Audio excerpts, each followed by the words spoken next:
Some people like beach reads and romance books. Me personally, I prefer haunted houses with cursed basements. Let's talk about some books where the house is the scariest character.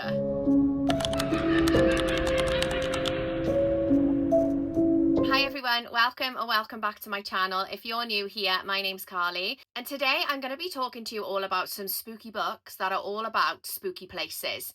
Now, most of them are haunted house books. I promise I haven't lured you in under false pretenses.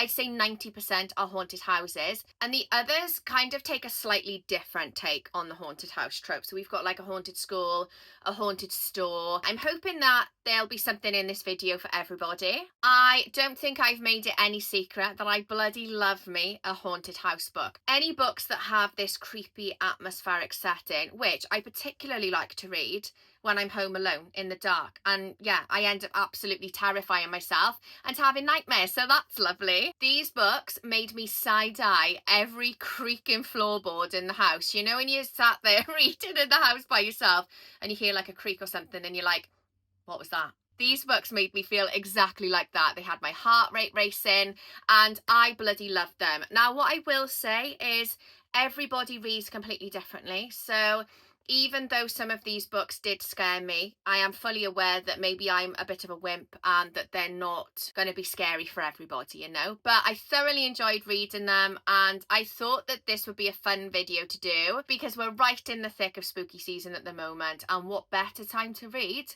books about haunted houses than spooky season. If your idea of a good time is reading about people that move into houses that they definitely shouldn't, then make sure you hit that little subscribe button below. I would absolutely love it if you decided to stick around for lots of book recommendations, bookish shenanigans, book shopping, reading vlogs, and all the fun bookish content that we love in this corner of the internet. And yeah, I'm going to leave the intro there and I'm going to dive straight into the books. Starting off with a book that I have never mentioned before on my channel, The September House by Carissa Orlando. This is one actually that is a slightly different take on the haunted house book, because even though it is about a haunted house, it's almost like satire and a bit of fun. Full disclaimer, before I go into talking about this book, I only actually rated it 3 stars. I did enjoy the majority of the book, but I think I went into it with slightly unrealistic expectations, and I expected something completely different. And also, I have seen so many people love this book and rate it 5 stars, so I thought I can't leave it out to this video.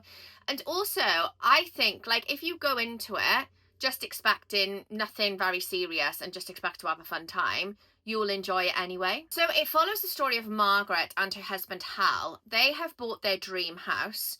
The only problem with this house is that every September the house literally comes alive. So for the whole month of September it becomes haunted, and this hive of absolute chaos. And when I say chaos, I mean chaos. Like, the walls in the house literally start bleeding in September. It's completely unhinged, and it is a really fun time. Margaret is determined to stay in this home because it is her dream house. She's like, no, I'm not moving out. She's determined to just embrace the chaos every September, and she thinks like it's a small price to pay for her dream home. Her husband Hal has had as much as he can take, and he leaves abruptly. And then you've also got her daughter Catherine, who arrives to look for her missing father, but she has no clue about what goes on in the house during the month of September. So this book is literally chaos. And yeah, like I said, I did enjoy it for the most part. It is just a bit of fun. I actually did it on audio, and I would highly recommend the audio.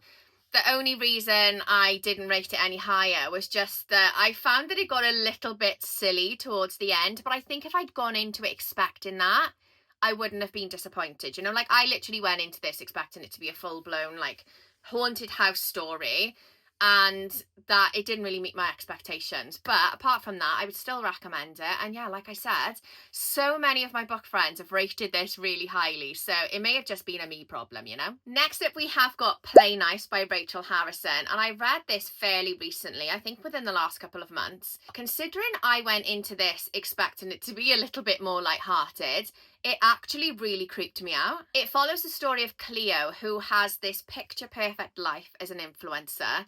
Cleo's mother has recently passed away, and Cleo ends up going back to her childhood home to kind of like renovate it and prepare it for sale. Cleo's mother was well known as being a bit of an alcoholic, and she was adamant that there was something haunting this house. There was a demon of some sorts in the house. Nobody believed her. Cleo's mother ended up writing a book which some people thought was kind of like the true story of Cleo and her two sisters and their childhood growing up in this like demon possessed house. Some people thought it was a load of nonsense, but Cleo and her two sisters made a pact with each other that none of them would ever read the book because I mean it's literally given trauma. Their childhood was so traumatic that I think they've kind of like blocked it out a little bit, and they think that by reading this book it's going to bring it all flooding back. However, Cleo starts staying at the house whilst the reno work is taking place, and she starts to realise that maybe her mother was right after all, and that maybe there is something haunting the house. This is more of a modern day take on the haunted house trope. I have, again, made no secret of the fact that I absolutely love Rachel Harrison. I love her writing style. I absolutely love the way she writes girlhood and sisterhood and family dynamics as well. There seems to always be some sort of like dysfunctional family element in her books, and I really, really love the way she writes that. I loved the book within a book element because obviously once Cleo starts reading her mother's book, we get that POV as well. And yeah, like I said, it genuinely creeped me out. Like some of the scenes in the book where Cleo is in the house by herself, I was like, no, I can't read it. Honestly, it actually scared me. Next up, we have got A House with Good Bones by T. Kingfisher. And this is a fairly short book, I think. Yeah, it's just over 300 pages. I actually did it on audio, and the audio book wasn't very long. And to be honest, I'd actually really recommend the audio if this book is on your radar. So it follows the story of Samantha, who goes back to her childhood home. It's like the same old story, isn't it? She goes back to visit her mother, but when she gets there, she notices that things are a little bit strange, and her mother is also acting strange. So when she gets there, her mother, who is usually very colourful and vibrant, is definitely not those things. And she's also painted the whole house white. And Samantha's like, what have you done, Mum? Like, why have you got rid of all the colour in the house, you know? Throughout this whole book, you have got this like eerie, creepy atmosphere. There's also vultures. There's always vultures everywhere. There's also a vulture in it called Hermes, who, I mean, I'm not really a vulture kind of gal, but after reading this, I wanted my own pet vulture called Hermes. Like, he is such a vibe. There's also, like, once Samantha starts looking around the house and in the garden, she also notices that there are no insects in the garden. Like, at all. Not one sign of an insect. She finds like this jar of human teeth. There's just a load of really strange things that she can't put her finger on. There's no explanation. Her mother's painted the whole house white and her mother's acting strange. So those are the vibes we're working with. And to be honest, that's all I'm going to say. It kind of reminded me a little bit of The September House by Carissa Orlando, but just not as ridiculous, you know? So if those are your vibes, then I would highly recommend you give this book a go, especially because it's only short. I don't want to say too much more about the plot, see, because I don't want to spoil it. But yeah, this is one of my favourite T. Kingfisher books. Next up, we have got We Live Here Now by Sarah Pinborough. And this, oh my God, it is one of my favourite kind of like haunted house books. And it is so different to any of the other books in this video, in my opinion. So in this book, we actually have a triple POV. So we have the POV of the husband, we have the POV of the wife, and then we actually have the POV of a raven, which I know sounds really strange, but it kind of worked, and that was actually my favourite POV. So the husband and wife in this book are Emily and Freddie. Emily has recently recovered from being in a coma after an accident that nearly lost her life, and she agrees to move to the Devon countryside to kind of like start afresh and to help her with her recovery. However, when they get to their dream home, they soon realise that it's not actually a house of dreams at all, and it's looking a bit dusty and abandoned and not what they were expecting. There are strange sounds at night, as there always are in these books. There's this god-awful smell of decay and rot, and really strangely, there's this bloody nail in the floorboards that every time Freddie or Emily pull out, it just reappears randomly, and they're like, where is this nail coming from and why is it there? You've also got secret messages being written in the steam on the mirrors, and a very sinister message that appears in a stack of books. And to be honest, that's all I'm going to say, because this is classic Sarah Pinborough in the sense that it is very original. I know that the way I've described it has just made it sound like every other haunted house book, which it kind of does give similar vibes to that throughout. But I'm telling you now, there is absolutely no way you will guess the ending of this book and where Sarah Pinborough takes it. Like, it is so original. It is so clever. I absolutely loved it, and I highly recommend if haunted house books with ravens are your thing. Right, next up, I'm just going to get it out of the way, okay? Because it's another one that I couldn't leave out of this video. I feel like this has been on every single one of my spooky season videos, okay? I can't leave it out, just in case people are watching my videos for the first time. The Exorcist House by Nick Roberts. And I know I am like a stuck record, but I promise after the spooky season content is done, I will never speak about this book again until next spooky season. If you are one of the few who haven't seen my numerous previous videos talking about this book, it follows the story of Daniel, who, along with his wife and teenage daughter, moved to this rustic farmhouse in West Virginia, and they fall head over heels in love with this farmhouse. Like, it's their dream. However, because there's always the however, they go down into the basement and they find this hidden room, and inside this room is a well that's been boarded up, and literally the whole room is adorned with crucifixes. I mean, wouldn't you just walk into this room, see all the crucifixes and think, I'm done. That's me done. Dream house or not, I'm gone. And yeah, I'm not really going to say too much more about it because, like I said, I think I could actually talk about this book with my eyes closed now. I am literally like a stuck record, and I have spoken about it so many times on my channel previously. But it genuinely terrified me, this book. It is the one book that gave me nightmares. I had to sleep with my bedroom light on for 2 nights. I'm actually planning on reading the sequel this week, and I'm going to vlog it. I'm going to do a reading vlog, and I'm so excited. I am actually buzzing to read book 2 because I read this a year ago.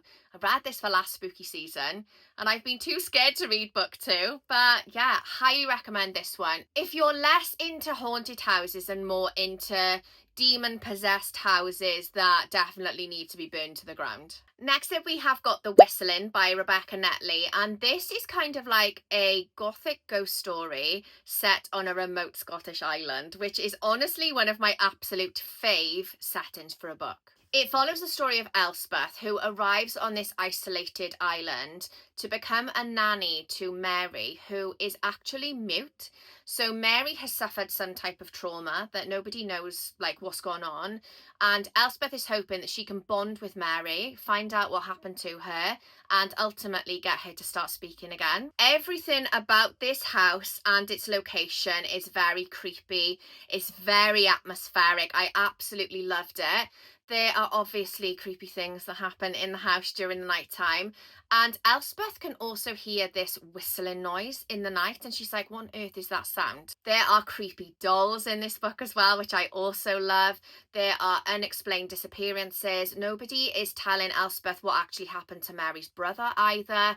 There's staff whispering rumours, and honestly, it is your classic gothic ghost story, and I cannot recommend it enough. The vibes were absolutely spot on, and it is perfect if you're looking for something a little bit more gothic and historical for this time of year. Next up, we have got Home Before Dark by Riley Sager, and this is more of a kind of like spooky haunted house thriller book and less of a horror book. So if you wanted to just dip your toe into the genre, I would definitely recommend you start with this one. But credit where credit's due, this book did actually still terrify me. So again, I don't know if it's just me being a wimp. The premise of the book actually sounds really similar to Play Nice by Rachel Harrison, and you know what? I didn't actually pick up on that until I started talking about Play Nice in one of my other videos, and so many of you commented saying, oh my god, that sounds like Home Before Dark by Riley Sager, and on paper it does, but in my opinion it didn't read the same at all. It follows the story of our main character called Maggie, who, along with her father and the rest of her family, lived at this big estate house called Bainbury Hall, but they actually only lived there for 3 weeks because some terrifying things went on, and one night that they fled the house, they were like, hell no, I am not going back in that house. And Maggie's father actually ended up writing this spooky memoir book about the house that ended up being a worldwide phenomenon. It kind of like gave him his fame. And people are questioning whether the book was true and it was actually based on their 3 weeks while they stayed at Banbury Hall, or if it was more fabricated just to make sales, you know. So it does sound really similar to Play Nice. It says there, she may have been too young to really remember what happened, but Maggie doesn't believe a word of her father's book. Ghosts, after all, don't exist. So again, we've got the book within a book element. Maggie goes back to Banbury Hall again to prepare it for sale. And while she's there, creepy things start happening. Like, we've got a record player that just starts playing on its own in the middle of the night. I tell you what this did remind me of a little bit. The Haunting of Hill House, which I haven't actually read the book. I was actually going to talk about this book at the end of this video, but I've seen the Netflix series and it definitely gave me Haunting of Hill House vibes. The more Maggie stays at this house and the more she starts reading her father's book, the more she starts to realise that actually maybe ghosts do exist after all. And yeah, that's all I'm going to say. I thoroughly enjoyed reading this book. We actually read this for our book club last October.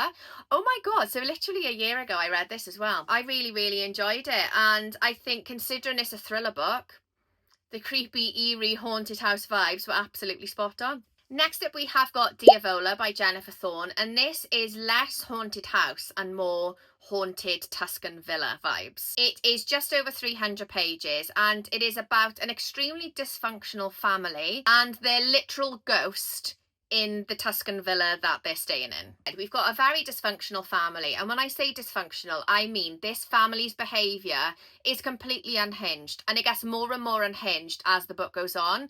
And while I was reading it, I was thinking, like, is the like haunted house element of this book the family's behaviour, or is it the actual ghost? Like, I was reading the book and I was like, no, these guys need to go and touch grass or something. So as always, with most of the books in this video, you have got creepy things that go on usually during the night time.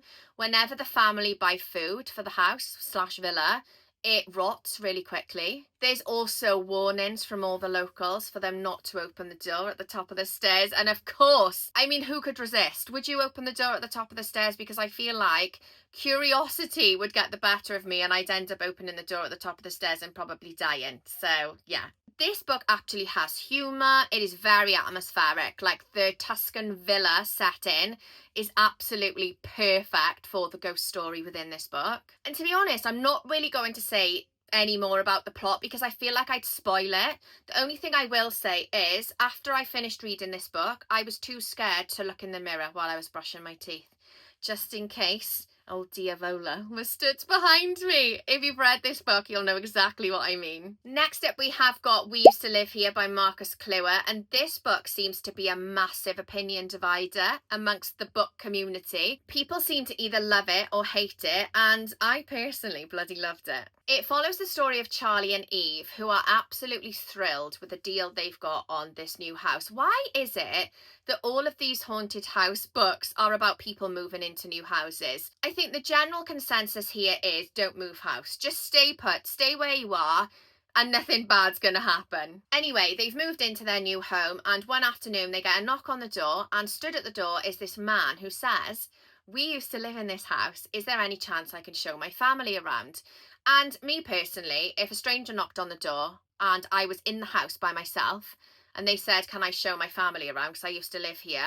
it would be a big fat no from me. I would be like, no, absolutely not. I've seen way too many true crime shows and I value my life. But of course, this doesn't happen in this book, because if it did happen, then we wouldn't have a book. And Eve lets this guy and his family in her house so that he can show them where he used to live. And I'm not going to say too much more about it. Again, I don't want to spoil anything, but basically, once they're in, Eve finds it very difficult to get them to leave. Creepy things start happening. The family in this book, again, are absolutely unhinged. Strange things start happening with one of the family members in the basement as well. Honestly, it had all of the absolutely terrifying vibes. Like, I was genuinely terrified reading this book.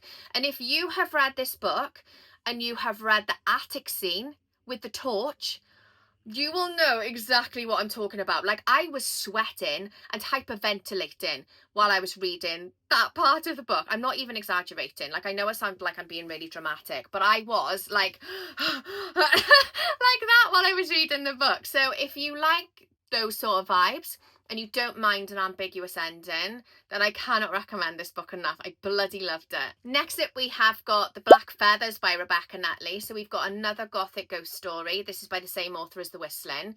And I do feel like Rebecca Netley is kind of like the queen of Gothic ghost story books. It literally says at the top, a chilling Gothic thriller. There's actually a tagline that says something like, where ghosts tread, black feathers fall. And this book follows the story of Annie, who ends up at her husband's kind of like crumbling estate on the Yorkshire moors. Again, perfect setting for a Gothic ghost story. So Edward is a widower, Annie has married him, and she ends up at this house where she meets Iris, Edward's sister, who, Iris is a little bit strange. She's a taxidermist, and she's the one that's telling Annie about these black feathers, and she's kind of like into her seances and mediums and spirits and all the rest of it. Annie takes all of this with a bit of a pinch of salt because that's not really her thing, until she starts noticing the black feathers. For a Gothic ghost story, I found it so fast paced. I've seen a blurb or review for it somewhere that says something like Jane Eyre meets the Silent Companions, and honestly, I would 100% agree with that statement. It is absolutely dripping in mystery and spooky vibes, and it literally says at the bottom there, an atmospheric eerie read perfect for autumn. Honestly, it is perfect for this time of year. I mean, it's perfect for all year round. We're spooky girlies over here all year round. So yeah, you don't even have to save this one for spooky season. Next up, we have got Horrorstor by Grady Hendrix. And this isn't a haunted house per se, more of a haunted IKEA store that isn't actually called IKEA for copyright purposes, obviously. I have spoken about this book previously on my channel and shown like how it's laid out. It is literally set out like an IKEA catalogue, and there are illustrations throughout the book which are kind of like the illustrations you would get with flat pack furniture. And these illustrations, along with the content of the book, get more and more sinister as the book goes on. And I think because of the way the book is written and laid out, it just makes it so much fun to read. So it follows the story basically of these people that work at this IKEA type store. Orsk Furniture Superstore in Cleveland, Ohio. Every morning when these workers go into work, they discover that something very strange has happened overnight. So like the furniture is damaged, there's graffiti all over the walls. And to kind of solve the mystery of what's going on overnight, 3 employees volunteer to do a night shift. And all I'm going to say is they definitely wish that they hadn't put their hand up and volunteered for this night shift. It actually says there, a traditional haunted house story in a thoroughly contemporary setting. This is classic Grady Hendrix, to be honest. Grady Hendrix, I mean, he's a little bit of a hit or miss author for me, if I'm being completely honest. But I did really enjoy this. I feel like he is kind of like a fun satire horror author, but this one did actually creep me out. Like, it did actually really terrify me as, I don't know, as the kind of like story escalates and the creepy things start ramping up. I was completely hooked and invested in what was going to happen to these employees. And yeah, that's all I'm going to say. Again, I don't want to spoil anything. This is a fairly short read. I think this was on my short horror books video. It's like 240 odd pages. So it is perfect if you're in the mood for a shorter palate cleanser about a haunted IKEA furniture store. Next up, of course, we have got The Silent Companions by Laura Purcell. This is another one that I feel like I have spoken about quite a few times on my channel, but how could I leave it out of a video about haunted houses? Because this book genuinely terrified me. It follows the story of Elsie, who has been recently widowed, and as always, she ends up at her husband's estate, crumbling country estate called The Bridge. The servants are quite resentful and they're not very nice to Elsie. And with not much else to do, she starts wandering around the house, as most of us probably would. Curiosity gets the better of you. And Elsie finds this locked door. Bloody love me a locked door. And behind the door, she finds is it like 200 years old or something? I can't remember the actual number. I think this diary is like 200 years old. And she also finds these creepy wooden statues that are called the Silent Companions. And before I read this book, I didn't actually know that these Silent Companions were a thing. Like in this era, I think it's the Victorian era. I'm going to put an overlay. I'm going to put an overlay on the screen because they are the creepiest things ever. And people used to have these as decorations in their house. Like, it's an absolute no from me. So Elsie finds one of these companions behind the door, and it bears a striking resemblance to herself. Like, can you imagine, A, finding the creepiest thing ever behind this locked door, and B, it looking like you? Like, that's strange, isn't it? That would give me the heebies, well and truly. And again, I don't really want to say too much more about it because I don't want to spoil the plot. You've got a dual timeline in this book as well, which goes back further in time, which I absolutely loved as well. And you know, I love a dual timeline. And the whole vibe in this book is, oh my God, it is actually terrifying and so chilling. It's very atmospheric again. And Elsie thinks that these wooden figures are haunting her and they're coming to life. And honestly, it literally gives like creepy Annabelle vibes, but make it wooden Victorian statues. It's been blurbed there. It says, Laura Purcell has nailed it with a story that conjures up the woman in black, the turn of the screw, and Rebecca. Like, it is literally, oh my God, I love this book so much, and I will never ever stop shouting from the rooftops about it. Like, can you see there? Can you see that eyeball looking through the keyhole? Like, I think that is supposed to be one of those wooden statues. They are honestly terrifying. Like, I would be burning them all to the ground. Next up, we have got The Toll House by Carly Reagan. And this is another one that I read fairly recently. I think I read this last month. Was it in my September reading wrap up? I forget, honestly. I forget what I've read when, but I read it recently, I know that much. So Carly is actually a Welsh author, and she's also called Carly. So I was immediately drawn to this book. And it is basically a haunted toll house story. Sarah Pierce has actually blurbed this saying, if you like a good ghost story, put this chilling thriller to the very top of your reading list. I didn't realise it was like classed as a thriller. But this book follows the story of Kelda, and she moves into this old toll house with her son Dylan. And to be honest, pretty much straight away, creepy things start happening. Of course they do. Kelda's son Dylan says to his mother that he can see this woman in his room and he can see a man in his room, and they can both smell like lavender all the time. Honestly, you know, when you just get this atmospheric vibe from a book throughout, like I could literally smell the lavender and like hear the creaking floorboards as I was reading it. It's another one with a dual timeline as well, and it actually opens in, is it in a Victorian timeline? Let me check.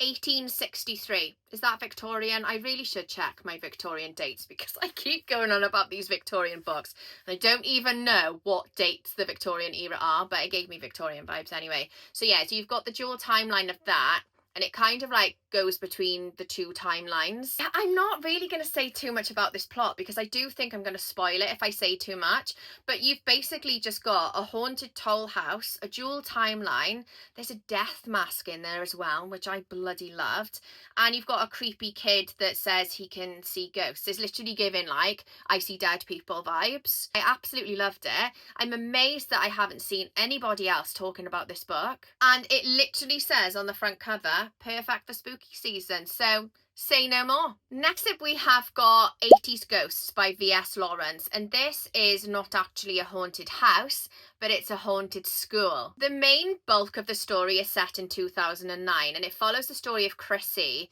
who has this kind of like ghost hunting vlog. So her and her team, I think there's two other members in her team, they go around doing these ghost hunting vlogs.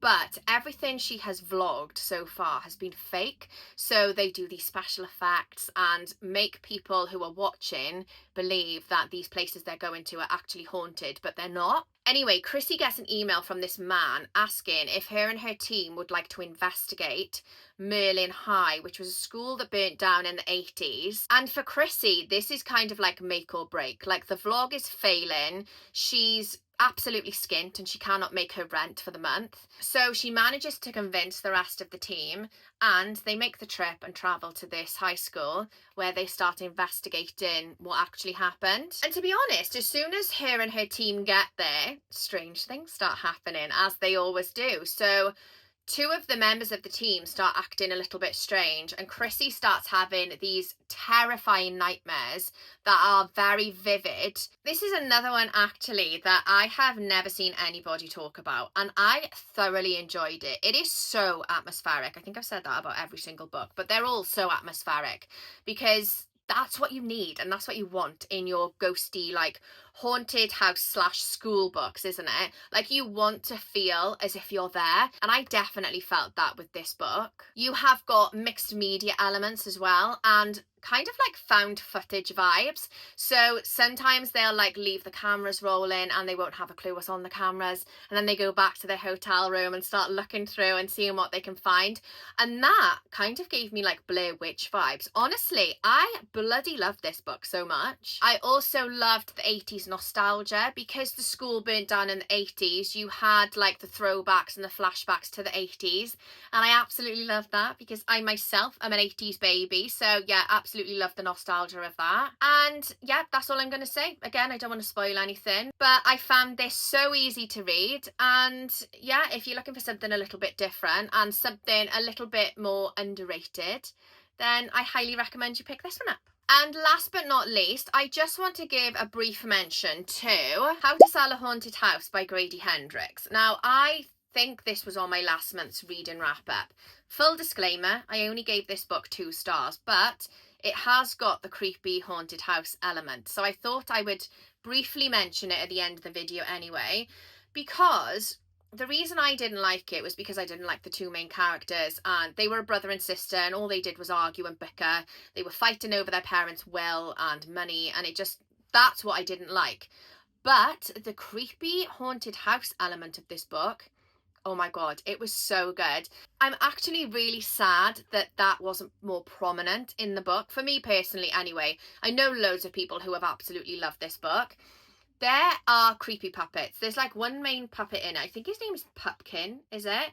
And this definitely gave Annabelle vibes. So the main characters, this brother and sister who I couldn't stand, their parents have recently passed away and they need to prepare the house for sale, as always. I mean, there does seem to be a running theme with these books, doesn't there? The mother who passed away used to make puppets, and there is just this constant creepy, eerie element of these haunted puppets coming to life. Like, the puppets are disappearing. Like, it's literally giving like full-on Annabelle and Chucky vibes, and I did really enjoy that. So it was a 2-star read for me, but I do feel like I am easily irritated. So if you can get past the bickering siblings, you may enjoy it a lot more than I did.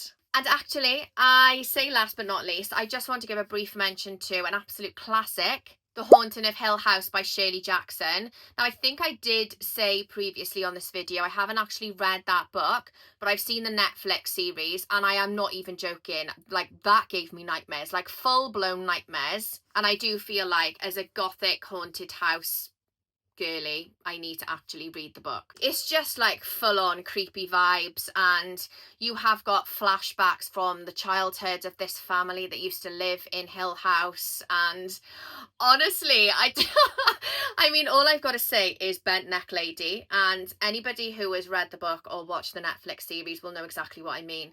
Bent neck lady literally gave me, like, she haunted my nightmares for bloody months after I watched the series. And that brings me to the end of my haunted house book recommendations. I really hope you enjoyed watching. Please let me know in the comments if you've got any haunted house book recommendations for me, because haunted house books are one of my absolute favourite, are they genres, like a subgenre to read? Like, I love them. Particularly Gothic haunted house books, anything historical, anything with a dual timeline. Honestly, I bloody love them, but I'm open-minded as well. If you've got more modern suggestions, I'll literally read anything. If you did enjoy, please don't forget to hit that little subscribe button below. I would absolutely love it if you decided to stick around for lots more spooky book recommendations. I do feel like I'm properly milking the spooky season content at the moment, so I really hope you're enjoying it. And yeah, I think I'll leave it there for now, and I'll catch you all next time.